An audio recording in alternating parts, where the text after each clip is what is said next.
আজকে জুলাই গণঅভ্যুত্থান দিবস 2026 উপলক্ষে আমাদের একটি প্রোগ্রাম ছিল। সকালে 9:30টায় পুষ্পস্তবক করা এবং তারপরে আমাদের আলোচনা সভা এবং আমাদেরকে তারা সংবর্ধনা দেওয়া।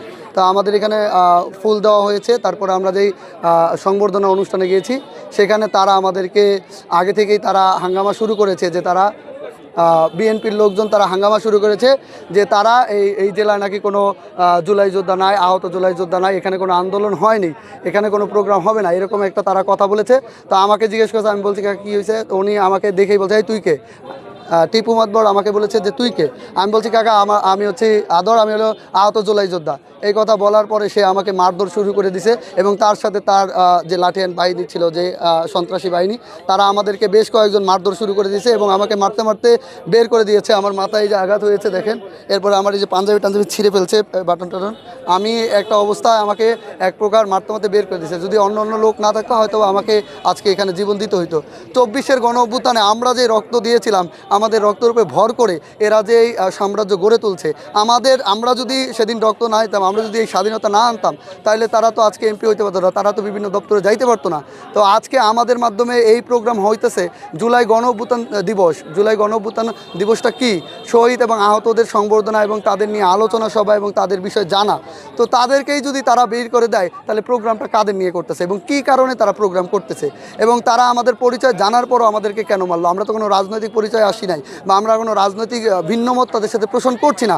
আমরা গণ অভ্যুত্থান যখন হয়েছে একটি দলের বিরুদ্ধে, আওয়ামী লীগের বিরুদ্ধে, আমরা সকল দল সর্বদলীয় ছিলাম। তো সবাই মিলেমিশেই তো আমরা থাকতেছি জেলায়। তা আমরা যেহেতু আজকে আমাদের প্রোগ্রামটা হচ্ছে, আমরা সবাই মিলে তাদেরকে দাওয়াত করছে, তারাও আসছে, আমরাও আসছি। তারা তো আন্দোলনকারী না, তারা জুলাই যোদ্ধাও না, কিন্তু তাদেরকে দাওয়াত দিছে, তারা সরকারি দল, তারা আসছে। তা আমরা তো তাদেরকে গ্রহণ করছি, কিন্তু তারা কেন আমাদের গ্রহণ করতে পারলো না? তার মানে কি? তারা বারবার বলতেছে তারা জুলাই যোদ্ধা, আর কেউ জুলাই যোদ্ধা না। তো আমরা তো লিস্টেড, গ্যাজেটেড। আমাদের যে তদন্ত করে ডিএসবি থেকে আমাদের যে তদন্ত করে সব জায়গা থেকে, তারপরে আপনার সিভিল সার্জন থেকে তদন্ত করে আমাদের পরীক্ষা নিরীক্ষা করে তারপরে আমাদেরকে গ্যাজেটেড করা হয়েছে। তো এইটা কি তাহলে প্রশ্ন হইলো যে তাহলে কি সিভিল সার্জন এবং ডিএসবি তারা ভুল ছিল? হয়তোবা তারা ভুল ছিল, না হয়তো আমাদেরকে গ্যাজেটেড কেন করলো? আর তারা যদি জুলাই যোদ্ধা হয় তাহলে তাদের গ্যাজেটেড করলো না কেন?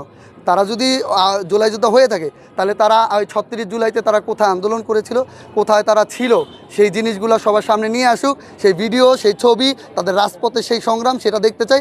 আর 36 দিনে আমাদের কি কর্মসূচি ছিল, আমরা কোথায় কোথায় আন্দোলন করছি, আমরা সবার সামনে, আপনাদের সামনে সেইগুলো তুলে ধরবো। আমরাও সেইগুলো দেখাতে চাই। আপনারা চাইলে এনি টাইম যে কোনো সময় আমাদের জিনিসগুলো দেখতে পারেন। এত কিছু হওয়ার পরও তারা আমাদেরকে গায়ে হাত তুললো। আপনাদের মাধ্যমে আমরা জানাতে চাই এটা নিয়ে সরকার কী ধরনের পদক্ষেপ নেবে।